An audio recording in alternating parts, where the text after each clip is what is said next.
Okay guys, meron tayong unboxing video for today. At ngayon, i-check natin tong items na in-order from the Shopee again.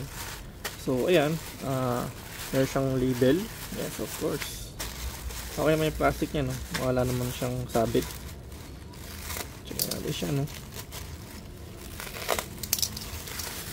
So, naka-foam type naman siya. So, maganda pagkakalagay sa kanya, no? Okay, anong meron dito? Check natin ito. Uy!